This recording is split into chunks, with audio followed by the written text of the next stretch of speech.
Hey guys, it's Lady, and if you know me and my entire Persona 5 analysis series, then you know that I love viewing things in their proper socio-political/cultural context, especially as it pertains to Japan. And so on that note, I just recently finished Grade Ace Attorney Chronicles and had the privilege of being on the Philosopiel podcast hosted by David, a member of our Discord. And in this episode, we talked about the unspoken historical context of the fantastic period piece GAA is. So this video is just a small highlight where we focused on the origins of the Meiji government, Japan's goals during this time, and the context behind why it was in their government's interest to send students like Kazuma to study in Western nations like Britain. And in the final segment of this video, I talk about my own family's relative connection to this era.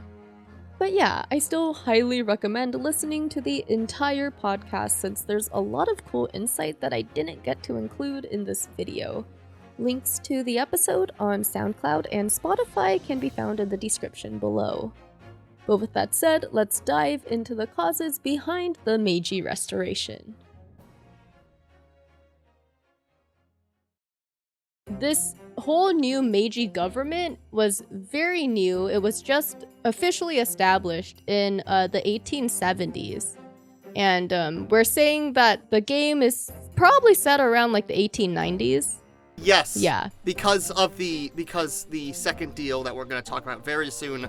But yeah, so basically the reason why Japan was opening up to the West and really wanted to become more advanced as a civilization, and the means were like they wanted to become a more like scientific and have better technology and just become a better power on the global scale. They wanted to do that because what happened back in 1848, I want to say, something like around that time, was when I would say you're correct. China, yeah, was when China lost the Opium War, right? And so Britain was able to take Hong Kong as a territory. And Japan at the time, since they're just right across the ocean, they're seeing all these Western powers, not just with Hong Kong, but like all over Asia. The Philippines? Yeah, the Philippines. And like France and Vietnam. Britain France taking over Vietnam and all this stuff. And they're seeing kind of or not everyone in Japan. Let's say a certain faction that led to the Meiji Restoration and what was basically overthrowing the shogunate. The Satcho, that domain, they saw the writing on the wall, thinking that if Japan does not modernize now and open to the West now and become partners with them instead of, waiting too long and becoming like an opponent, basically, a place to colonize. And so the government at the time, prior to Meiji Restoration, was still a feudal system. It was under what was called the Bakufu, which is just Japanese for like military government. So even though there was an emperor, he's basically just a figurehead. The real power lied with the shogun, which is like the supreme military commander, basically. And then all the other lords and stuff were called daimyo. And then the people who serve the daimyo and everything are like the samurai, who are the higher class than what's all the peasants were, right? So samurai were all basically just greater or lesser nobles, depending on their rank. The Tokugawa shogunate, they were not opening up to the idea of modernization as quickly as these people in the West, these domains in the West, the Satsuma, the Choshu, the Tosa domains, as they would like. And so they ended up actually going technically illegally to like Britain. So the Choshu 5, I think also like the Satsuma 19 or something. Yes, yeah. The Satsuma 19. Yeah, like they went to Britain back when it was still technically illegal, I think, of them to do so, but they did it to learn military capabilities, naval stuff, science, all that stuff, and bring that back with them to basically, and also not only that, but to kind of have the backing of like Britain and also like technically America, to launch their campaign to restore. What they were going to do is restore the emperor's power while basically ousting the shogun and the shogunate. And that's basically what happened from 1868 to 1869 was what was called the Bolshin War, which was the Satcho Alliance from the west went all the way across the nation, and the shogunate was not going to give up, so they continued to fight all the way until 1869 in Hokkaido, where they finally surrendered there. But yeah, and so after that, they ushered in the new Meiji government. And Meiji means enlightened rules. So basically what they were trying to do is like combine the modern advances of the West while still trying to like maintain a flavor of the traditional Eastern, like Japanese values. I do want to bring up one more thing that I wasn't able to, or that I forgot to bring up, to just, I guess, paint more context about, like, I guess, case one, right? And the whole, like, oh my gosh, we need to get this case done right away as soon as possible because, like, we're basically just finalizing the treaty with Britain. So basically, the 1854 Anglo-Japan Friendship Treaty, the three main provisions, in my opinion, is that, like, one, it was opening up Hakodate and Nagasaki ports in Japan to British ships.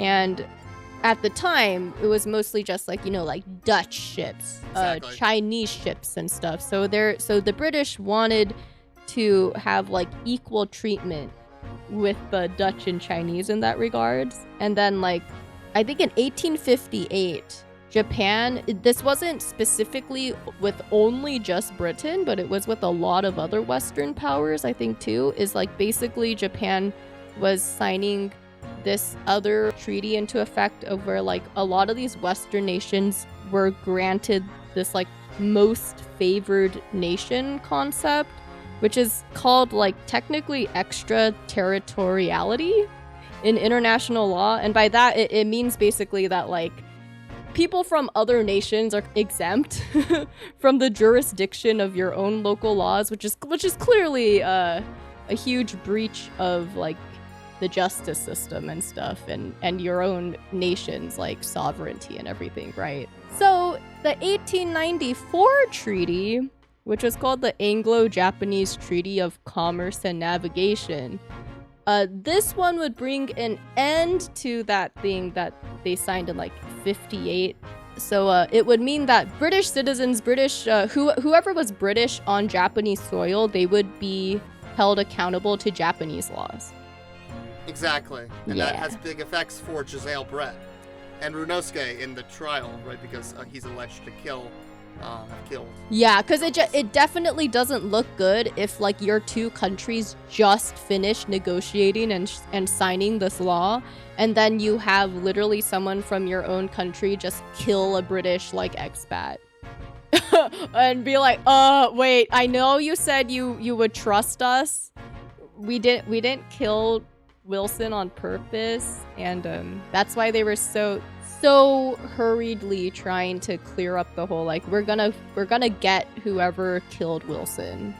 Oh yeah, Anything else? sorry, yeah. There's one more thing I did want to mention, because like, you know, we're talking about like the samurai, because you might be wondering, well, when the shogunate fell, the samurai were the warrior class of Japan. So Exactly. what happened to them, right? So for the most part, the dissolution of the samurai happened between basically like just the entire decade of the 70s. So like what they were doing is that like they were liquidating a lot of the samurai's assets and things. into basically opportunities for them to, instead of continuing to just be in a warrior class, to enter like the land and industry and other professional things that the new civilized society will need.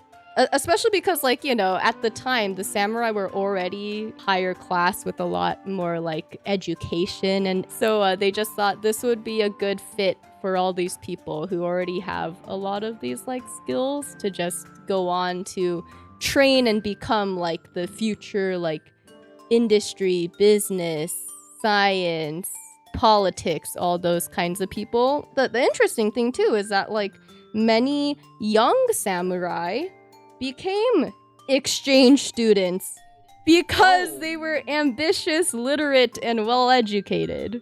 Like Kazuma. Like Kazuma. So there we go. History checks out in Great Ace Attorney. Good job, Great Ace Attorney. A very good period piece. But first, talk about the vampires that Japan thought existed. Okay, yeah. So this is another interesting, I think, maybe sort of tie-in, maybe not, but like, so the artist who, you know, is behind all these different character designs in Great Ace Attorney, he was stating how, like, for Baroque at least, he was going off of vampires, werewolves, fallen angels kind of thing. But I wanted to specifically talk about the vampire side because, you know, we can clearly see based on his design the vampire, like, inspiration, right? And like the imagery.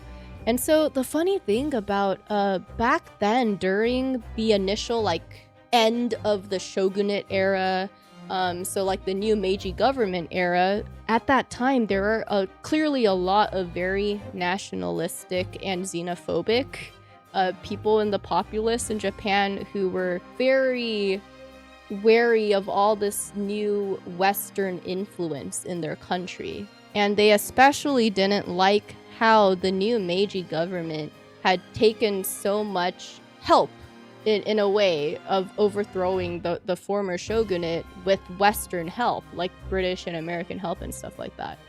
And so what they did is that, like, they created rumors. There were certain rural communities and stuff that created these rumors that, like, these vampiric, like, super pale white people would come and this has been done in other countries, but in Japan they've done it too, and how they see, like, Catholics and Christians, they take communion, right? And so it's like drinking blood, even though it's not actually blood, but like it is like the blood of Christ, like as the sacrament says. And so they think, you know, like that's real blood. And, you know, vampires also drink blood. So the Meiji government also was starting to conscript people because they wanted to create a powerful nation militaristically too, because all these Western powers had these strong militaries. And so the Meiji government was conscripting, like, a lot of people's, you know, like, sons into the army and everything. And so they were basically saying all these, like, very pale vampiric monsters who drink blood, aka, like, yeah, just vampires, are coming and taking your sons and everything, and your children, whatever, and taking them away. And yeah, and so that was a actual rumor that spread. And I think it was like in the early 70s, there was this thing called the Blood Tax Riots. Mm-hmm. And it was led by, like, these guys who were, like, rural countrymen who basically got a ton of those Japanese people in the area to, riot against the new government because, like, vampires, basically. It sounds kind of like modern-day conspiracy theories. Yeah, it would be like it was like back then QAnon. Let's just tell us a little bit about the story of your parents, and then we'll wrap it up. I didn't even really put two and two together until, like, David kind of asked about it, and I was just like, you know what? Oh my god, holy shit, you're not wrong. Like, because I'm like, wait, this is set in the 1890s? Oh my freaking god. Like, yeah, my grandfather too. My great-grandfather. And she freaked out. Yeah, she freaked out a lot. It was insane to me because I just thought, like, whoa, yeah, this is the example of, like, the Great Ace Attorney sending people to, like, Britain, except it's like the America version, I guess. But yeah, so like my great-grandfather is actually Genosuke Kodani. You can look that up, guys. Haha. Because that's not my actual last name anymore, so I don't feel like I'm like doxing myself. But yeah, so like Genosuke Kodani, he's from originally the Chiba domain in Japan. And they're a former samurai family, so he was able to, during, you know, the whole like Meiji Restoration and everything, he got to study from Keio University, which is like the top university from Tokyo. He graduated in marine biology. And at the time, the Chiba domain, they had a huge fire that really hurt their economic output. And not only that, the abalone, which is, you know, a very, it's considered a like seafood delicacy and everything, especially in Japan. In Japanese harbors, it was kind of getting outfished almost. And so the Japanese government sent my great-grandfather to go find abalone somewhere else. And so that's how he landed in America. He found one of the bays in California had a lot of abalone. And for a good time, he was able to get these dried abalone and send it back to Japan. And so that helped Japan economically and industrially become a more advanced nation, I guess, in a way. But then like all these different laws started coming into place in like the 1910 onwards, where like California law, at least, they were banning the selling of abalone across, like to Japan and other countries. So yeah, that's when it happened that like my great-grandfather and their cannery company, they had to figure out how to teach people like how to cook and enjoy abalone to like this new market of like Americans. So that's why like on a lot of the old cannery labels, they had like recipes on how to make abalone dishes and everything. And it worked out in the end. Like they were able to find a new market in America after the Japanese market was closed up. So like in the end, the story is that he never returned to Japan, clearly, and none of our family has either. But like my some of my family members on my aunt's side and everything, like they still keep in touch with the old family from Chiba. But yeah, I hope you enjoyed these little tidbits from the podcast, and thank you again to David for having me on as a guest. Again, links to the full thing in the description. Also, come join our welcoming Discord community at discord.gg/LadyVirgilia, and also follow me on Twitter and on Twitch. Get 10% off Rogue Energy products with my code LadyV. And lastly, I want to thank all my wonderful patrons for their support, especially Jared Breland, Andreas Hansen, Captain Hobo, Big Clingy, Sam Bezjak, Francesco Santoyo Rego, Silverwind847, Sathya Selvaraja, M. Yanalin, Gigi Sora, Platinum Rose, Malcolm Lowry, Killer Ninja 151, Melanie Gutierrez, Unholy Biscuit, Leviathan8685, Eden Korsef, and Scarmillion.